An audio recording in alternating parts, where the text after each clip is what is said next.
Praise the lord. ప్రభువైన యేసు క్రీస్తు నామములో మీ అందరికీ ఉదయకాలపు శుభాలు తెలియజేయుచున్నాను. ఈరోజు దేవుడు మనకు అనుగ్రహిస్తున్న అతి శ్రేష్టమైన వాగ్దానము సామెతలు 14వ అధ్యాయము 11వ వచనాన్ని చదువుకుందాము. యథార్థవంతుల గుడారము వర్ధిల్లును. ఎవరైతే యథార్థంగా జీవిస్తారో వారి గుడారాన్ని దేవుడు వర్ధిల్లింపచేస్తాడు. మీ నీతి, మీ యథార్థత బట్టి మీ గుడారం వర్ధిల్లింపబడుతుంది. ఎవరైతే యథార్థంగా ప్రవర్తించే వారుగా ఉంటారో వారు ఈ లోకాన్ని కంటే దేవుణ్ణి ఎక్కువగా ప్రేమించేవారుగా ఉంటారు. దేవుని యొక్క ప్రేమ వారిలో ఉంటుంది. దేవుణ్ణి ప్రేమించేవారుగా ఉంటారు. దేవుని యొక్క ఆశీర్వాదాన్ని స్వతంత్రించుకునేవారుగా ఉంటారు. ఎవరైతే యథార్థంగా నీతిగా జీవిస్తారో వారు చిగురాకు వలె వృద్ధి పొందేవారుగా ఉంటారు. యథార్థవంతులు తమ యొక్క ప్రవర్తన చక్కపరుచుకునేవారుగా ఉంటారు. కనుక యథార్థంగా ప్రవర్తించేవారు దేవునికి ఇష్టలుగా ఉంటారు. యథార్థంగా ప్రవర్తించే వారికి దేవుడు ఏ మేలు చేయక మానడు. యథార్థవంతులు మేలైన దానిని స్వతంత్రించుకుంటారు.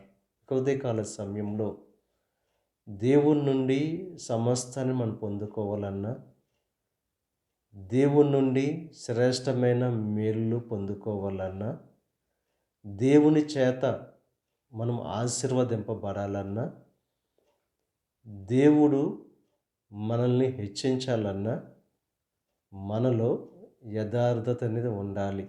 ఉదయకాల సమయంలో మనలో యథార్థత ఉందో లేదో ఒకసారి పరిశీలన చేసుకుని ఎప్పుడైతే యథార్థంగా జీవించడానికి ప్రయత్నం చేస్తామో ఆ యథార్థవంతుల యొక్క గుడారాన్ని దేవుడు వర్ధిలింపచేసేవారుగా ఉన్నారు కనుక ఈ ఉదయకాల సమయంలో యథార్థంగా జీవిస్తూ దేవుడు అనుగ్రహించే శ్రేష్టమైన ఈవులు ఆశీర్వాదాలు పొందుకోవాల్సిందిగా ప్రభు పేరట మిమ్మల్ని కోరుచున్నాను. దేవుడు మిమ్మల్ని దీవించి ఆశీర్వదించి మిమ్మల్ని వర్ధిల్లింపజేయును గాక. ఆమేన్. ప్రార్థన చేసుకుందాం. పరిశుద్ధుడా, మహోన్నతుడా, సర్వశక్తిమంతుడైన యేసయ్య, ఈ ఉదయకాల సమయంలో నువ్వు అనుగ్రహించిన అతి శ్రేష్టమైన వాగ్దానాన్ని బట్టి నీకు స్తుతులు చెల్లిస్తున్నాం. యథార్థవంతుల యొక్క గుడారాన్ని వర్ధిల్లింపచేసే దేవుడవు నీవే. ఈ యొక్క ప్రార్థనలో ఏకీభవిస్తున్న ప్రతి ఒక్కరిని దీవించి ఆశీర్వదించండి. వారి జీవితాల్లో ఉన్న సమస్యల నుంచి విడుదల కలుగు చేయండి. వారి ప్రతి కష్టం నుంచి, శ్రమ నుంచి విడిపించి వారి జీవితంలో శ్రేష్టమైన కార్యాలు జరిగించండి. ఈరోజు తలపెట్టిన ప్రతి కార్యం నెరవేర్చండి. వారి రాకపోకల్లో నీకు సహాయం అనుగ్రహించండి.